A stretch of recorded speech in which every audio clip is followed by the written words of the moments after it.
motion to reconvene from our workshop. Second. All in favor? Aye. Aye. I'll ask you to please join me in the pledge of allegiance. I pledge Allegiance to the flag of the United States of America, and to the republic for which it stands, one nation, under God, indivisible, with liberty and justice for all. Amen.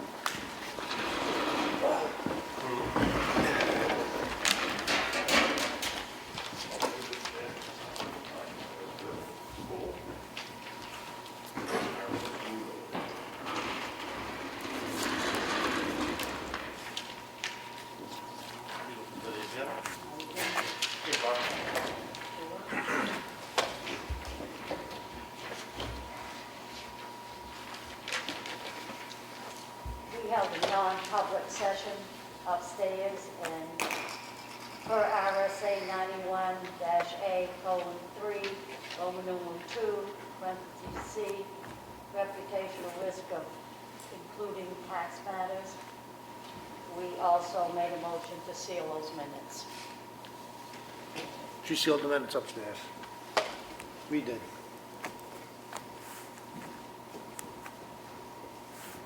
And I'll open the meeting to public input. Public input? Public input. Yep. Joe? Yeah. My name is Joe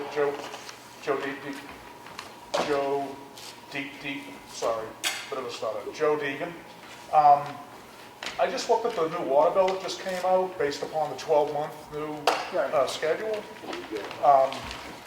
And the flat units for both water and sewer are still being charged at the same rate as the quarterly rate. It hasn't been divided. Did you hear that, PJ? I couldn't hear what he said. Okay, so the flat rate for the water and the flat rate for the sewer. So the flat rate for the water is being charged currently at $55.82. Yep, And the sewer is $30.45. yep. Those are the same flat rates that the quarters were charged at. Yeah, because you haven't got a monthly bill yet. Yes, I did. No, that's quarterly. We haven't. No, this is bill 1 of 12. Yep, but that's the end of your fourth quarter. It's not going to pick up till the It's February not going to pick bill. up to the February. Right, that's the February We bill. haven't even, tomorrow we're reading meters for the monthly billing. So you get your bill in January for the month that already Okay, happened. all right. Yeah, okay. All right, well, okay. That's just a misunderstanding, no big deal. We had a lot of conversation around it. I get where you're coming from. Point of order? I get the confusion. Madam Chair? I explained this to you guys a few weeks ago about the water and nobody knowing. You assured me everybody talked to you about it, but nobody did. You didn't send anything out. Joe's here, he doesn't understand what just happened, right? Am I wrong? Well, It is a point of order. Well, no, it's not that I don't understand. I'm very much aware of what's happening, but the bill says number 1 of 12. That's what led me to go down that path. So Typographical error. it's supposed to be 1 per month right now. Yeah. So this is, That's for the end of last year. no, So your February bill will be for January, which will be the new by the month. and I understand what you're saying Right, now, yes. but you can see where I can Of go. course, Yeah, no, that's absolutely. confusing. That's obvious. Every patron everyone paying it was put out in many different ways, different scenarios and everything to see what was going to To happen. Joe's point, it said 1 of 12, so you would assume Yep. the new monthly billing already took place on it. I Yeah, get well, it. well, I mean, the other thing is that my quarterly bills in the past have been close to $400, and this is $156. So there's another thing that led me, Oh, you can lower consumption, I guess. no, oh no. No? That's interesting. Do you So- want to bring that into Kelly's office or check anything? Or you- Yeah, and it also could have been that they updated all the avatar, and when we went and read meters, obviously they were all, we had one go down, so we had to get a loaner one, and it didn't work that great, so I can bring that up to Kelly. But everyone else seemed to be right, so I'll have to look into why yours was that much.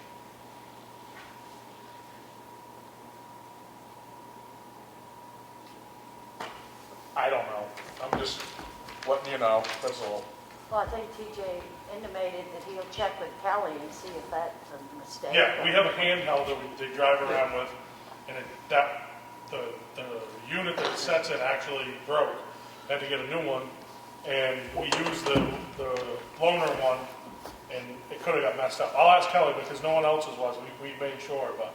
Well, this is, I mean, so when I looked at my last quarter bill, everything except for the flat units is about a third of what was before.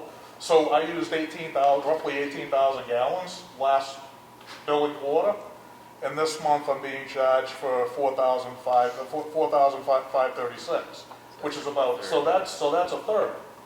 But that So- shouldn't be a monthly bill yet, right? No, it's not. So everything appears to be a third on this bill, except for the flat fee. Okay, so just look I'll just look into into it, it. clarify it, and clean Yep. it up. That's all, make sure we take Yeah, care of it. okay. Do you- All right. Is that your only copy, Joe, or? Oh, no, You can I add can do that? it right now. Yeah, I was gonna say, if we can get you an answer before you leave, I know. yeah, okay. Awesome, thanks. You want me to just go to Kelly's office? Or hang out and enjoy Thank the you. meeting, whatever you wanna do. Okay, I'll hang and enjoy the meeting. David? Thank you. Last week, we talked about masks and whether or not they could be enforced or not. So I emailed the Attorney General's office, and I'm not sure if Matt was able to get copies or anything, but I did find out from the Attorney General's office that you can, in fact, have a mask policy that you enforce for the building, and it doesn't require a town meeting. I have those emails if you want. I forwarded those along. I'm not sure that they fully address what the enforcement mechanism is, which has been kind of the question by a lot of people, is to say it's enforceable. The executive order or the emergency order does not state a penalty nor a actual crime which can be prosecuted. And I'm not sure that those emails, they didn't flat out clarify that. Even So the, beyond education, I still would question what that enforcement mechanism is. even the governor, when he originally signed that back in, lose track of time, it was a question from a reporter on the very subject, and he basically said the same thing. Yeah, but I'm hoping most people comply with this. I'm paraphrasing, don't quote me on that, but that was the general consensus between the reporter and the governor. I know I think it's other executive orders violations. I can't recall if it's mass, but there's something about they could issue fines. It was on like restaurants and stuff. Yeah, that's different. I don't know if that. Yeah, that's totally different. Okay. Totally different subject. All right. Well, I'll go back and ask them again. What happens if there's a violation? See if they come up with anything. Madam Chair, is he speaking as the press or is he speaking as a citizen? Is he just speaking as the press? Because that sounds like commentary. Are you speaking as the press? Oh, the commentary is what? Are you just making a comment here? Did you have a specific reason why you did that? Did what? Just said, oh, well, I think there's an enforcement. Do you really want to enforce something on people? Is that your plan? Is that your idea? All I'm suggesting is they said. You have no proof that a mask works for anything. Did I'm the not government saying give you it any does, proof? You have no proof of anything. Now, it's, You slandered these people last week in the paper. hold it. Any more public input? Right? Well, I notice I see everybody wearing a mask here, except for two people. But I'd like to know what their reasons are, why they don't wear them. Three, excuse me.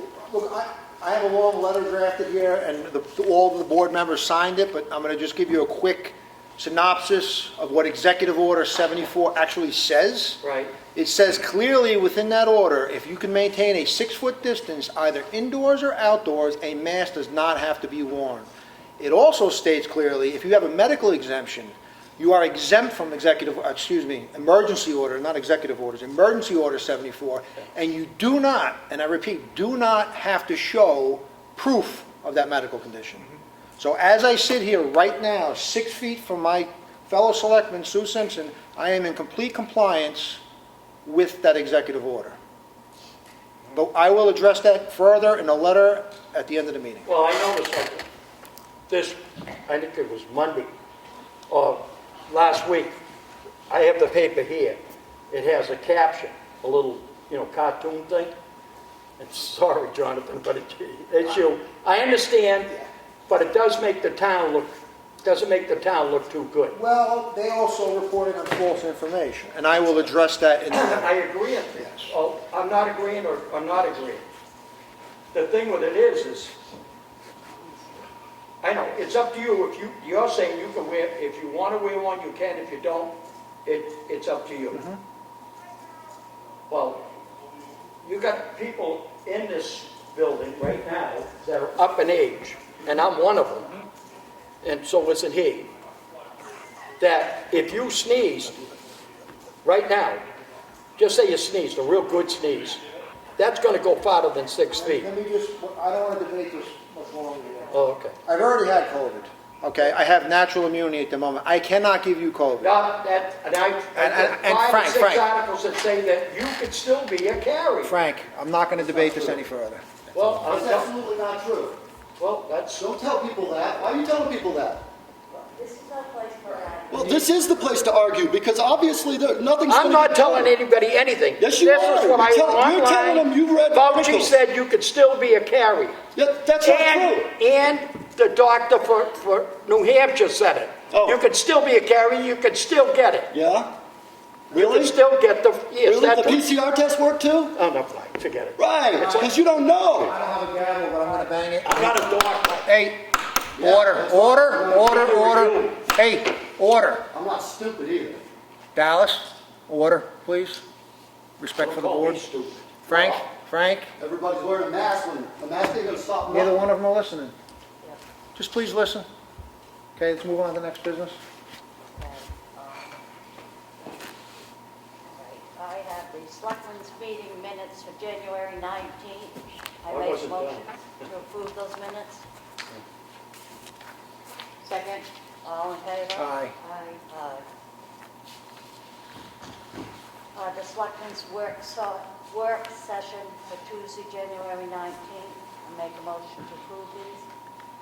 Second, all in favor? Aye. I have the Town of Ossipee check voucher totals for week ending January 23rd, pay date January 26th. Total payroll $50,094.50. Total accounts payable was $18,604.29. Make a motion to approve that. Second, all in favor? Aye. I have a few requests here from Tony Eldridge, our Public Works Director.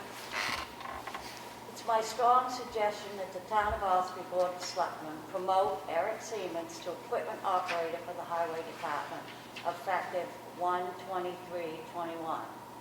Siemens has shown great interest in operating the grader, along with the ability to operate this machine.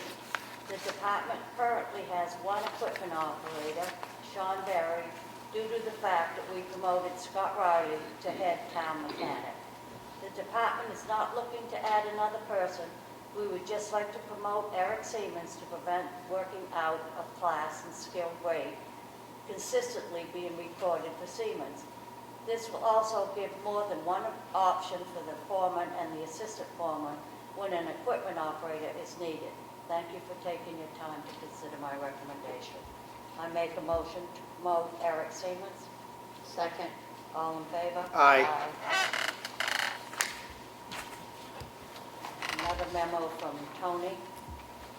The highway foreman and assistant foreman have brought to my attention the need for a rubber-tired drum compactor to help with summer road maintenance throughout the town.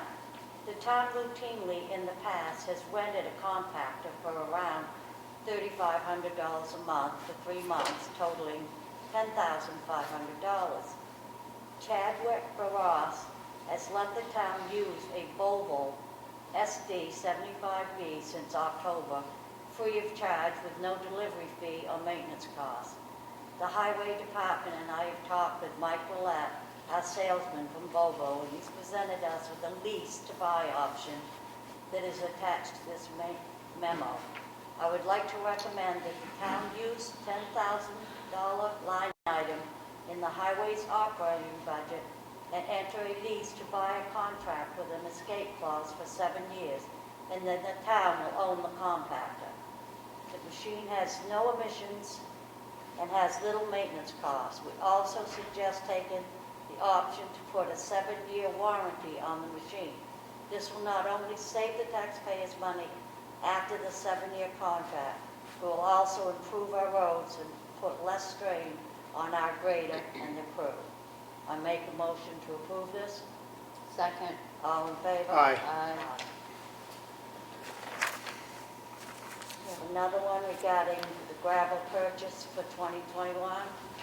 Below are 5 locations and purchase order amounts for the gravel for the 2021 season. Number 1, Evans Brothers, the Old Berry Pit, for $20,000. Number 2, Ossipee Aggregates for $20,000. Pine River Sand and Gravel LLC for $10,000. The J. Jedry LLC for $10,000. I'd like to recommend that we award each aggregate pit the purchase order amount listed above for the 2021 season. I make a motion to approve this. Second. All in favor? Aye.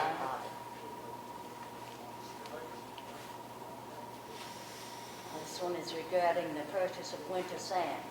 It's my strong recommendation that the town of Ossipee purchase their winter sand from Ossipee Aggregates like in the previous years. This facility is the only feasible vendor and offers washed grits in bulk quantities. Washed grits, and that has been washed to get fines out of aggregate to help prevent clogging in the spreaders during cold weather and giving motorists more traction on their gravel roads. The amount budget for 2021 is $35,000 at $6.50 a ton, which is the same price per ton as 2020. This will be coded to the account number, appropriate account number. Make a motion to approve this. Second. All in favor? Aye. Aye. Okay, and this one is from Tony, and it's regarding the purchase of liquid calcium. Allstate Materials has given us a quote of 95 cents per gallon for calcium chloride used for our dust control. This price is consistent with last year's price. This is up from the previous year of 92 cents per gallon. Allstate Materials also supplies us with 2,000 to 3,000 gallon storage tanks and a 1,300 gallon distributor system with pumps and spray bars that we place in the back of our trucks. This method works the best for the town of Ossipee since we can apply material to the roads as we grade them, which awards best results. My recommendation is to award Allstate Materials a contract of $35,000 for the purchase of calcium chloride for 2021. I make a motion we approve this. Second. All in favor? Aye.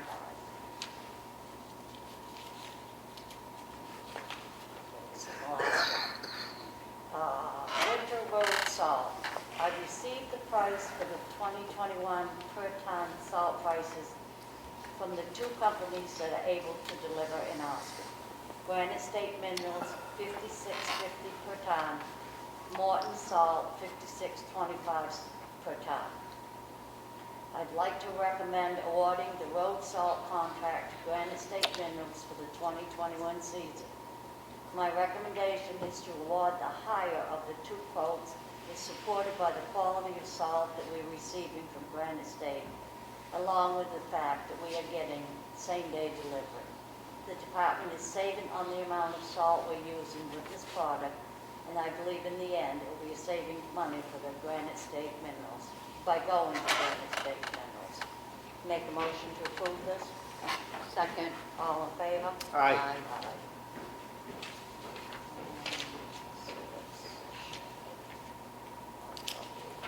Okay, so, you're up.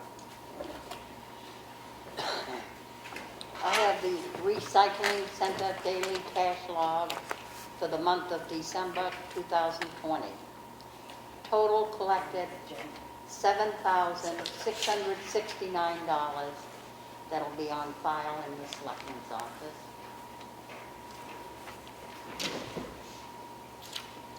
I have a memorandum from Matt Sawyer, and the subject is tax deeded property at 101 Ossipee Mountain Road. Selectmen. Per legal counsel, we have the ability to sell tax deeded property through the use of a realtor. I have a party interested in 101 Ossipee Mountain Road, a property that we tax deeded in 2016. My opinion is that any commission paid for the sale of the property would be very justified in the facilitation of a smooth sale. Furthermore, many believe realtors pay for themselves by the increased selling price a professional can produce.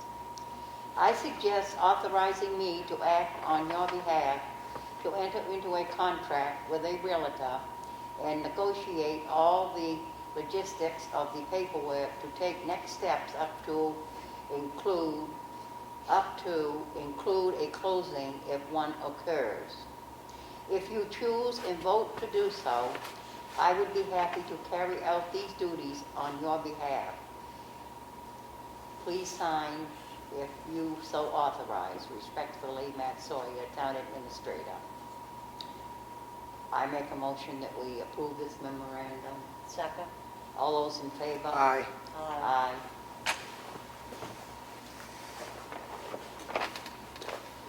I have a letter to Chief Anthony Castaldo. It is with great pride that the Town of Ossipee's Board of Selectmen promote you to the rank of Chief of Police. As a dedicated member of the Ossipee Police Department for over a decade, you have taken on several roles and have handled them all with enthusiasm and efficiency as you rose through the ranks. As the Chief of Police, you will be taking on a critical role as both a leader to those within your department and as an example and role model for those in the community. We have every confidence you will rise to meet these undertakings with grace and integrity. Congratulations, and it was signed by the Board of Selectmen.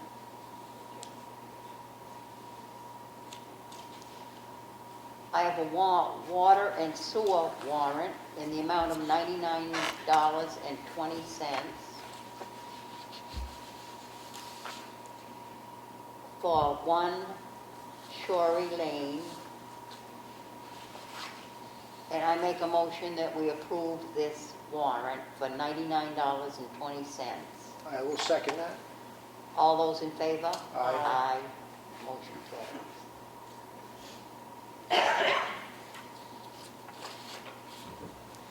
I have a request for an abatement for Maxfield Property Holdings. Reason for abatement: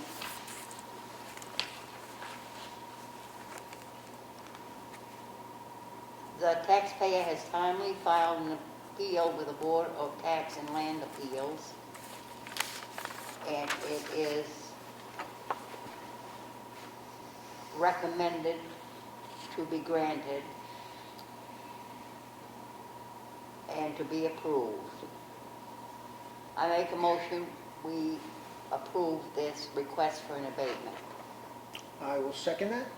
All those in favor? Aye. Aye. Aye. Motion carries. And the abatement amount is $2,194.06 plus interest if applicable.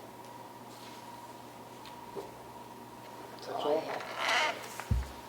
So, Martha and Sue, I have to bring back up that abatement regarding the Selectmen's decision. I met with our assessing clerk in between from upstairs to downstairs. And the deadline to decide for this is 9/29. So we have to make a decision on whether or not we want to approve it or deny it, based on what Todd Hayward put forth to us. So, I make a motion, we deny that. So I'll just read what it is first. It's an abatement for David M. Sullivan, P.O. Box 8, West Ossipee, New Hampshire, 03890. The assessor left it up to the selectmen, and I'm going to read you what the general background is. The taxpayer filed an appeal for tax year 2019 with the New Hampshire Board of Tax and Land Appeals. The reason for the abatement request was the taxpayer believes the assessed value is higher than market value. He has submitted an appraisal that was completed for refinancing purpose with the value conclusion of $345,000. I did visit the property and made some minor changes to the assessment information which reduced the value slightly. Recommendations. I have met with the taxpayer with the hope of developing a reasonable settlement proposal. The taxpayers offered a settlement proposal of $372,000. Assessed value for 2019 and 20.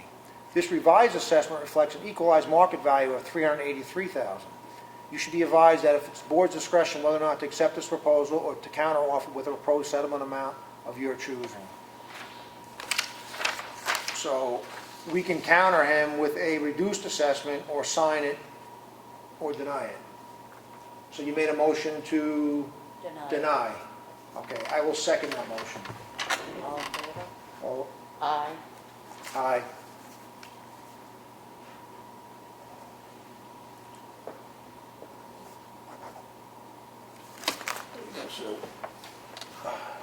Okay.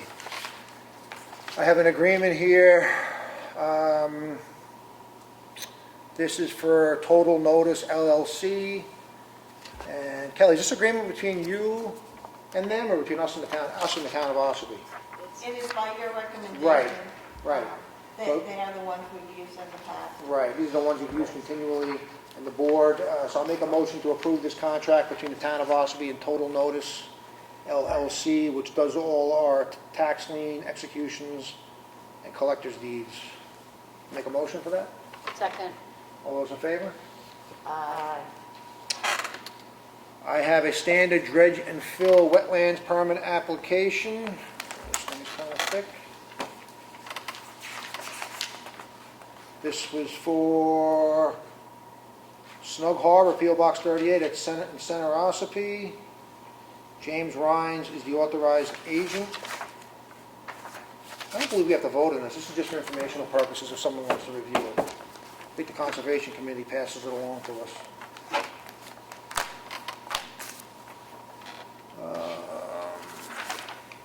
That's all I have. Those are three things. That's it.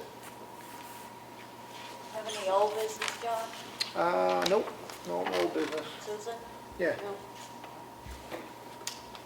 that's gonna be new business now. New business? Yep. Pass that out. Distribute. Yep, distribute that.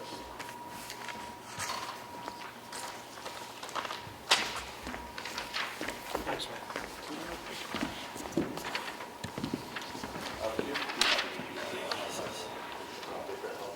Thank you.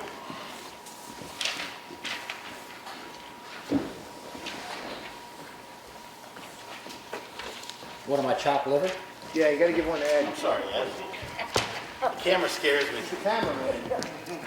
Sorry, sir.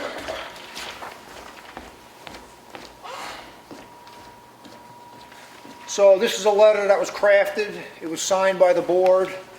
And here I am gonna read it. January 25th, 2021, Town of Ossipee. Last Tuesday, this board was attacked by the mass shaming police.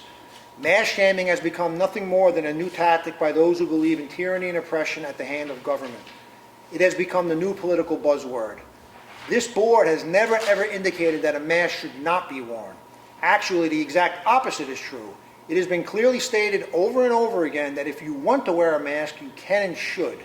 Frankly, every employee had the opportunity to follow the governor's emergency order. The emergency order is not a law. There is no penalty. It states clearly that if you can maintain a 6-foot social distance, a mask is not, and I repeat, not required. It also states that if you have a medical condition, a mask is not required, and you do not have to prove such a condition. This idea that the board was careless and reckless is foolhardy.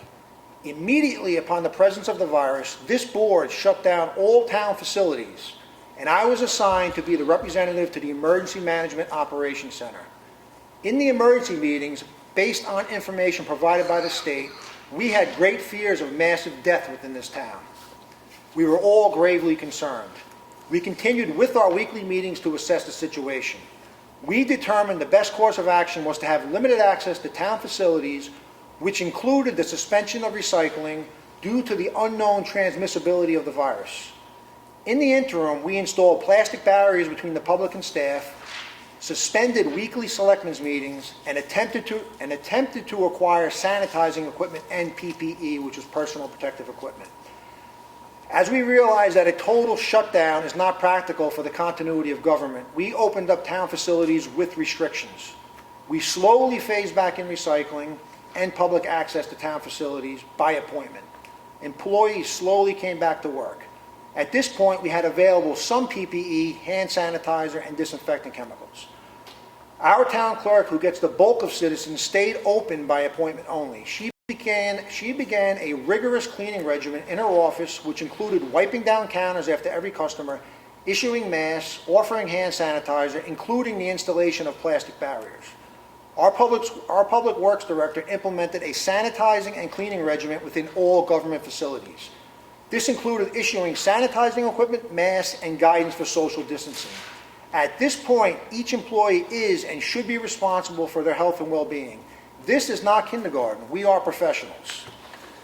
As time went on, the board began to reassess the financial impact this would have on the town and taxpayers. The estimation by the state indicated they expected a $500 million revenue shortfall. This was a scary thought for this board. If the state's revenues were going to fall that short, what did this mean for the town's finances? The Board of Selectmen had a lot of discussion as to how to cut costs. Since we had employees with very limited duties at the time, we suggested a furlough program, which we estimated would have saved approximately $60,000. A dual benefit of the furlough program, would have been the social distancing, since they are no longer at the town. This furlough program would have allowed most employees to collect more money at home than being employed due to the extra $600 federal benefit. After the unanimous vote of the board to furlough employees, the union challenged it on the basis of an early 1990s Supreme Court case. The board then had to rescind the vote to furlough. In the following weeks and months, as the crisis continued, town operations slowly got back to normal. This included full recycling, road maintenance by the highway crew, planning, zoning, and budget meetings at the Freight House, plus normal Board of Selectmen meetings. During the September and November 2020 election, which had the largest voter turnout ever in Ossipee history, the Board of Selectmen, the town clerk, and moderator worked collaboratively to put on an extremely safe and efficient election. This comprised of plastic barriers, hand sanitizer, masks, and social distancing. Every poll worker, elected official, and the majority of voters wore a mask when participating in the election. This includes the Board of Selectmen, which is myself. It is undeniable that some of us got sick. No rational person can say for certain where it came from. Our employees are only with us for 40 hours per week. There are 168 hours in a week. That means for 75% of the time, they are not at the town. Every employee, when they leave work, does not go home to a protected bubble. They go out into the world. This involves everything from dining at a small restaurant to shopping at a large box store. Exposure can happen anytime and anywhere. This board cares deeply for its employees and residents. None of us would run for this office unless you truly cared and loved to serve people. We are human beings just like you. We have spouses, children, grandchildren, and extended family members just like you. It is foolish for one person to present to the public that we are careless and sensitive people. In closing, the board would like to state the virus is real. Take precautions, use common sense, but never surrender your liberty and principles for the sake of political expediency. All three of us sign that. It's going to be posted on the town webpage going forward. Thank you for listening. This time, I'll open the meeting back up for public input. I'll go with no one else has questions first. Residents speak first. Anyway, tell us if you're going to say something. I'm afraid to say something because, I'm getting a little carried away with what I say. I think this letter is good. It doesn't go far enough, as far as I'm concerned. I mean, what you did to these people last week was horrible, in my opinion. You actually turned 7 people into 21 people on the front page of the paper. How did you do that? You're a magician. That was horrible what you did. I wouldn't call you a reporter. If you were a reporter, you would report on things that make people better. Like, how about ivermectin? My public input, that's why I said I really got to be careful. Just address the board. Because what he did was horrible. You're starting to get personal. Well, to he's the a board. reporter, he's the press, right? We'll Isn't that talk what to he the is? board, and they'll talk to him. So I understand. I applauded you guys when you gave up and said, hey, we're not going to live in fear. Because fear is the problem with all of this. And we have people that are fear-mongering the rest of the public to make them think that they're going to die. Why? If 21 people got sick, well, that's great. 21 people got better, right? They didn't all die. I don't understand. I heard Friday night, Dr. Siegel, 60 million people already are immune to this. That's a conservative number, immune. Because they've tested 20 million gotten and got over it. But that's a conservative number. Why would we need a vaccine? How about Hank Aaron? Everybody knows he died the other day, right? Does anybody know that he publicly went out and got the vaccine to prove how great it was? 2 weeks later, he was dead? Did you report on that, Damon? I'm sure he didn't, because that wouldn't be good. That wouldn't be good for the narrative, right? I've been a year. It's been going on a year. No mask anywhere. Okay? I could have gone any place. I haven't died yet.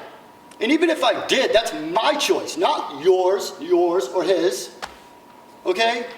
I could die any day of the week. Every day I get up. 50,000 people die in car accidents every year. Okay? So why have I got to be afraid and wear a mask like I'd rather not wear a mask. I smoke too much. How's that? Okay? I wear a mask for 15 minutes. I want to take it off.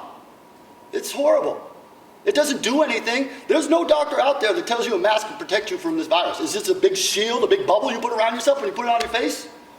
Is it? Does it like stop everything? If I touch that table now, am I going to catch it? Because I remember the fraud Fauci come out and say, oh, well, just blowing bubbles all over the table. Oh, well, you touch it. Oh, a mask. Well, you touch a mask, you move it up and down, and oh, well, you get schmutz. Remember the schmutz? Everybody forgets. 85% get nothing. Nothing. Absolutely nothing. 15% get sick. And then out of that 15%, 0.003% die from it. That's the actual numbers. That's the actual numbers. Where's the governor? Where's our governor, our leader? Saying, wait a minute, Florida's open, South Dakota's open, there's other states that are open, wide open. So I want this to end, and I don't want to be the only person out here saying, all right, enough with the fear-mongering. We're going to go through another 2 years? A year? What? In 2 years, I'll tell you what, in a year and a half, we'll be paying $6 a gallon for gas. Okay? You know that, right? So Do you have anything more? I'm done because that's why I didn't want to get into it, because I saw what happened last week, and I watched it, and I couldn't believe what I was seeing. How could anybody trust what he says? Thank you, guys. I mean, for the record, I reported what I heard at the meeting. But we were having this discussion and questions about, what powers do selectmen have and don't have. And when I asked the Attorney General's office, they referred me to RSA 3139. And she also referred me to another RSA that doesn't seem to be applicable to the police departments making ordinances about awnings and animals. I don't know why she referred me to that one. But anyway, she said that selectmen do control town hall and can make townwide ordinances. They can pass their own ordinances without town meeting. So I'm trying to get to the bottom of whether selectmen can or cannot make a mask ordinance and make it stick. And that's the question I've been trying to figure out, and I'm hearing different. I believe the board, if we wanted to go more extreme than Executive Order 74, just like we can, RSA 3139, which governs all kinds of things, I think we can put something in place, but the executive order is what we were always referring to. Right. That itself. I mean, Durham, down UNH area, they instituted a whole mass policy with escalating fines and so forth. So no, that was never the debate. The debate is the executive order on its face is what we're talking about. Not that. That I don't disagree. It's the executive order we're talking about. Right. Yeah, okay, that's, That makes sense what Yeah, you're saying, but yeah. what I'm saying is, selectmen have more authority if they choose to exercise it, but they don't have to. of course, Right. exactly, never argue that, yeah. And then, last week, we talked about, I guess, it wasn't a mask mandate, but a mask encouragement. Is that off the table? Last week's vote, does that get reversed? Okay, so in our work session upstairs, there was a new vote that was done. The town mirrors Executive Order number 74 right now. So if you're spaced 6 feet apart, you do not have to wear your mask because you are in compliance with the executive order. So right now, I am in compliance with town policy, for lack of a better word. So that's going to apply to transfer station employees, everybody within municipal government. So if I technically get too close, I'm supposed to put the mask on. But I just want to add one important point. And this is from the CDC, because I did some reading on it. When they do their contact tracing, they consider close contact when you have a cumulative of 15 minutes over a 24-hour period. That's not my words, that's theirs. So by me passing Frank or Dallas or you, just in passing, they wouldn't consider that close contact for COVID exposure. And that's an important point. That's a very important point. Because if the very own CDC doesn't consider that close contact, why should I? So if we keep our 6 feet within this facility, the mask is not required according to the emergency order. Okay, and And that we mirror reverses that. the previous order where it was on it. What was that? So the previous order, as I understood it, was you were supposed to wear a mask upon entry, but now it's as long as you keep 6 feet away. Who's order? You mean the board or The board, there was a 2-to-1 vote last week. Oh, you're talking from town, you're saying order, I'm thinking emergency. Oh, right. Okay, you clarified. Yes, so now, if you can maintain 6 feet, you do not have to wear that mask like I am sitting right here, or Dallas is sitting right there, or Ed is standing right here. Okay. That's fair. That mirrors the executive order of the governor. Thank you. So you guys you're going to follow the state law wherever, or the orders wherever they go. Yeah, within reason. Right. Madam Chair, can I have a question? Does your mandates override the Constitution of the state of New Hampshire? Well, I'm going to give you a little more background. This is kind of scary thought. You mind if I elaborate a little bit on it? Okay, so this emergency power that the governor has, this goes all the way back to 2002, post 9/11. You know, but the public doesn't know, so I'm going to elaborate upon that. So technically, in this emergency power that the governor has, he can suspend the entire Constitution. That's right from our Attorney General, which is a scary, scary thought. That needs to change. I would explain I think it is Article 2 of the Constitution says that we lose some of our rights when we become part of society. But then the next phrase down says that we have a right of conscience no matter what. You have no say what I can think or what I can do.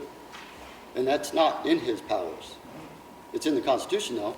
It also says in the Constitution that we have the right to defend liberty. Not that we have a right to life and liberty. We have a right to defend it. That's New Hampshire.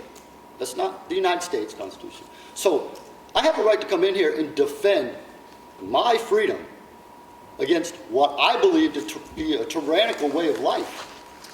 A year's worth of scare tactics. A year's worth. And everybody's going to go, what, another year's worth? Well, eventually it'll be done. Just hold on. It'll be done. I want to know where the Constitution of New Hampshire comes into this. Because I have a hat that says live free or die, and I don't know where. You're exercising it right now by sitting there as you are. Okay, I would like all the fear-mongering to stop. And somewhere in the state it has to stop. Dr. Chan, can't get through to him. Call the Attorney General's office. You know what I was told? Get a lawyer. Me, as a private citizen, I have to get a lawyer to fight against my own state when they're doing something wrong? What is wrong with this? All right. I know. Thanks for your input, This is for Jonathan. My wife made them some masks. No, I have my own. No, my No, I wife, these got are it. made. I got No, mine. I know, but she made these and one's a. I got mine right here, Frank. I understand that, but my wife made that Well, for thank you. you. Right? Hopefully And I'm not being a wise ass when you're within 6 feet of Okay. somebody. Thank you, Frank. Before 6 feet. Frank, I appreciate it. All right, no problem. That's a fancy looking one, Frank. No, Put it on there. I think it's too fancy for you, but that's besides the point. You look good in blue, Frank. I know I do. That's Any it. more public input? Kelly? I'd like to announce the open positions that are going to be for our March 9th, 2021 elections. And to get people in to fill some of these positions. Our first one is Selectmen. Martha Eldridge is up for re-election. She has signed up again. We need one treasurer. Harry Merrow is not running again. We do have somebody. Karen Deegan has signed up. We have one trustee of the trust fund, 3-year term. Connie Billings is the incumbent. He hasn't signed up yet. A trustee of the trust fund, 2 years. Vacant seat is open. A cemetery trustee for 3 years. Roy Barron is the incumbent. I am going to move. I'll take this off. It's hot to talk with. Roy Barron has not signed up yet. 2 library trustees for 3-year terms. Jane Turkile and Carl Tyler have not signed up. We do have a library trustee for 2 years, that's a vacant seat, and Jane Turkile did sign up for that one. Our supervisor of the checklist, we have one position for a 5-year term. Nobody signed up for last year and nobody volunteered either, so we have a 5-year term. We have 2 budget committee members for 3 years, Donna Gridley and Rachel Carvella. Donna Gridley has signed up, so there's another seat. 1 budget committee member for 1 year, and that's a vacant seat. We have 2 planning board members, 3-year terms, Roy Barron and Bruce Stewart. They are the incumbents. They also have signed up for their seats. And then the zoning board of adjustments have 3 openings, 3-year terms. We have Edward McDonald, James Rhines, and William Grover, who are the incumbents. So if anybody would like to participate in town government, there's plenty of openings. Now's your chance. Now's your chance, and we're open from 8 to 4:30, and then on Friday I'm open till 5. So if anyone wants to come in and sign up, you do not need an appointment to come in. Thank you, Kelly. Thank you, Kelly. Being no more. Oh, I just want. Sorry, Joe. Damon, can I ask you a question? Sure. I'm just curious, who designed that caricature of me? It was I liked it. Good. Who was the artist? His name is Dennis Reno. Yeah. I have no control over the cartoon, and Yeah. I see it about the same time as everybody else. If anybody would like a signed copy, bring it in and I will sign it. That may be a historical piece. I'll get the word out. Really? And I got one more thing too. I just want to note that the county has some COVID cases, and I think we should all pray and hope for good health over there, that they recover soon and they're back up in full operation. We should all do that for them. Thank you. So is there anything? I'll make a motion to adjourn. Second? All in favor? Aye. Aye.